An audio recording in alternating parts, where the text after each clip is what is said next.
नमस्कार, मैं हूं प्रियंका। आप सभी देख रहे हैं बिहार बुलेटिन। लखीसराय के अशोक धाम मंदिर में इस साल भी 18 जोड़ों का दहेज मुक्त सामूहिक विवाह संपन्न हुआ। समाज को मिलकर ये बड़ा संदेश दिया गया।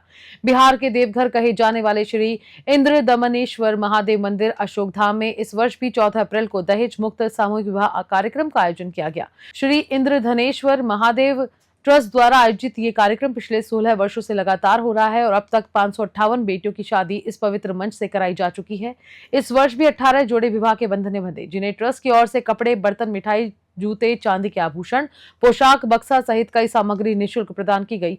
इस मौके पर DM Mithilesh Mishra, SP Ajay Kumar, SDM Chandan Kumar और ट्रस्ट के सचिव डॉक्टर अमित कुमार सहित अन्य गणमान्य लोग मौजूद रहे। डीएम ने ट्रस्ट को समाज में सकारात्मक बदलाव के लिए धन्यवाद देते हुए कहा कि आज दहेज जैसी कुरीतियों से लड़ने के लिए ऐसे आयोजनों की सख्त जरूरत है। लखीसराय से संतोष कुमार गुप्ता की रिपोर्ट। देखिए, विवाह हमारी संस्कृति में हमेशा दो परिवारों को जोड़ने का काम होता है। विगत कुछ दिनों में लोग देख सकते हैं कुरीतियां इस प्रकार से आई है। भौतिकवाद के चक्कर में हर परिवार में शब्दों में दहेज का दंश है और दूसरा दिखावा है। इतना ज्यादा शादी में दिखावा हो रहा है, खर्च हो रहा है कि पूरे परिवार की कमाई इसी में तबाह हो रही है। आज अशोक धाम ईश्वर महादेव ट्रस्ट की तरफ से सामूहिक विवाह का आयोजन किया गया है। जो परिवार आर्थिक रूप से कमजोर है, साथ ही साथ सामाजिक रूप से इस बात की चाहत रखते हैं कि सामूहिक विवाह में जो है ऐसे 18 परिवारों की आज एक साथ शादी कराई गई है।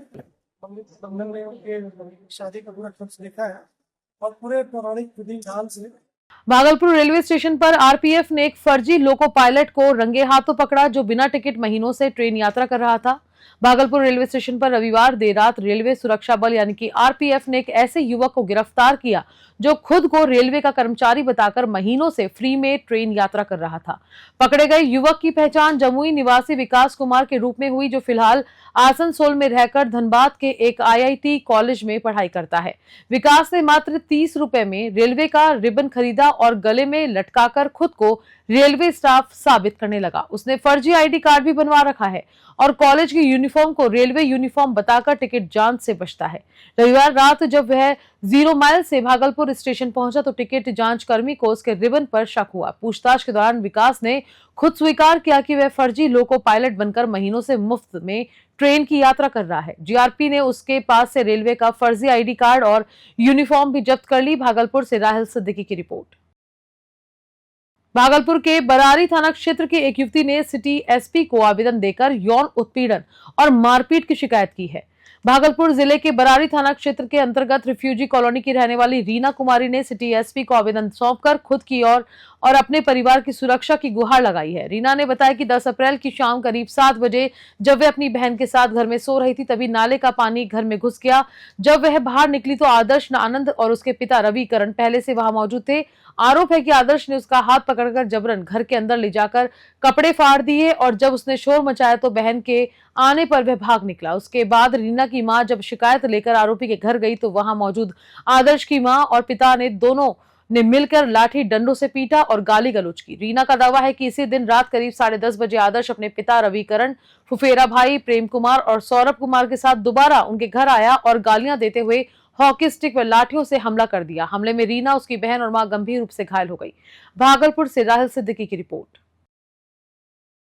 पूर्णिया के गठबनेली में जीतन राम मांझी ने चुनावी सभा में 35 सीटों पर हम पार्टी की दावेदारी का ऐलान किया। बिहार विधानसभा चुनाव को लेकर एनडीए में हलचल तेज हो गई है। इस बीच हम पार्टी के संयोजक और केंद्रीय मंत्री जीतन राम मांझी ने पूर्णिया के गठबनेली में आयोजित एक विशाल जनसभा में ऐलान किया कि उनकी पार्टी 35 विधानसभा सीटों पर अपनी दावेदारी पेश कर चुकी है। सभा के दौरान मांझी ने स्पष्ट किया कि कसबा विधानसभा सीट से हम पार्टी के उम्मीदवार राजेंद्र यादव ही होंगे। उन्होंने जोर देकर कहा कि कसबा सीट किसी भी हाल में हम पार्टी की झोली में ही आएगी। सभा को हम पार्टी के राष्ट्रीय अध्यक्ष संतोष मांझी ने भी संबोधित किया। उन्होंने कहा कि कस्बा में पार्टी का संगठन बहुत मजबूत है और यहां उम्मीदवार को लेकर कोई भ्रम नहीं है।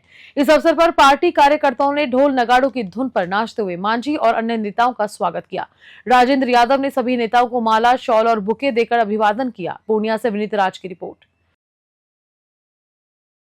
भागलपुर के जौसर में पुलिस और सीआईडी ने ब्राउन शुगर के बड़े जखीरे का भंडाफोड़ किया है। भागलपुर के जौगसर थाना क्षेत्र से पुलिस और सीआईडी की टीम ने एक संयुक्त कार्रवाई में भारी मात्रा में ब्राउन शुगर बरामद की। सूत्रों के मुताबिक पुलिस को गुप्त सूचना मिली थी कि बूढ़ानाथ गंगा घाट के पास झाड़ियों में नशे का सामान छुपा कर रखा हुआ है। इस सूचना के आधार पर छापेमारी की गई, जहां से बड़ी मात्रा में ब्राउन शुगर और एक इलेक्ट्रॉनिक मशीन बरामद की गई। इस नशे के कारोबार में महिलाओं की भी भूमिका सामने आ रही है, जिन्हें पुलिस ने हिरासत में लेकर पूछताछ शुरू कर दी है। पुलिस अब यह जानने की कोशिश कर रही है कि इस पूरे नेटवर्क में और कौन कौन शामिल है और कहां कहां इसकी सप्लाई हो रही थी। भागलपुर से राहिल सिद्दीकी की रिपोर्ट। बांका जिले के शंभूगंज प्रखंड के पडरिया गांव में उस वक्त हड़कंप मच गया जब पंचायत के उप मुखिया गौतम कुमार पर नाबालिग छात्रा से गैंगरेप का आरोप लगा। पीड़िता इंटर में नामांकन कराने अयोध्या कमला उच्च विद्यालय गई थी और लौटते वक्त बहियार के पुल पर उप मुखिया समेत 4 युवकों ने उसे घेर कर बंधक बना लिया और मोबाइल छीनकर डरा धमका कर गैंगरेप किया। घटना की सूचना मिलते ही शंभूगंज थानाध्यक्ष मंटू कुमार व अपर थानाध्यक्ष कुंदन कुमार ने कार्रवाई करते हुए गौतम कुमार और विनीत कुमार उर्फ छोटू को गिरफ्तार कर लिया है। पुलिस के अनुसार दोनों ने जुर्म स्वीकार कर लिया है। घटना के बाद एफएसएल टीम को बुलाकर घटनास्थल को जांच के साक्ष्य भी जुटाए गए। वहीं आरोपी उप मुखिया ने खुद को निर्दोष बताते हुए इसे राजनीतिक साजिश बताया। पुलिस का कहना है कि किसी भी दोषी को बख्शा नहीं जाएगा। बांका से रियाज खान की रिपोर्ट।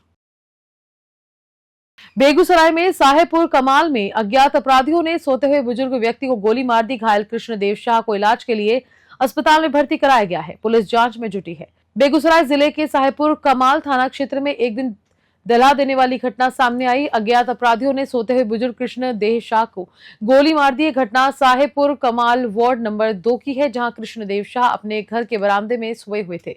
तभी एक अज्ञात अपराधी आया और उन्हें गोली मार दी, जिससे वह गंभीर रूप से घायल हो गए। गोली की आवाज सुनकर घर वालों ने दौड़कर देखा, लेकिन अपराधी मौके से फरार हो गया था। घायल कृष्णदेव शाह को तुरंत अस्पताल में भर्ती कराया गया, जहां उनका इलाज चल रहा है। फिलहाल ये स्पष्ट नहीं हो पाया है कि अपराधियों ने कृष्णदेव शाह को गोली क्यों मारी।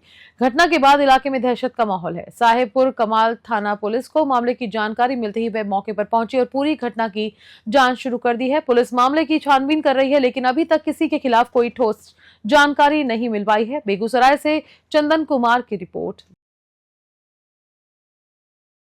खबरों में फिलहाल इतना ही। मैं लेती हूँ इजाजत। नमस्कार।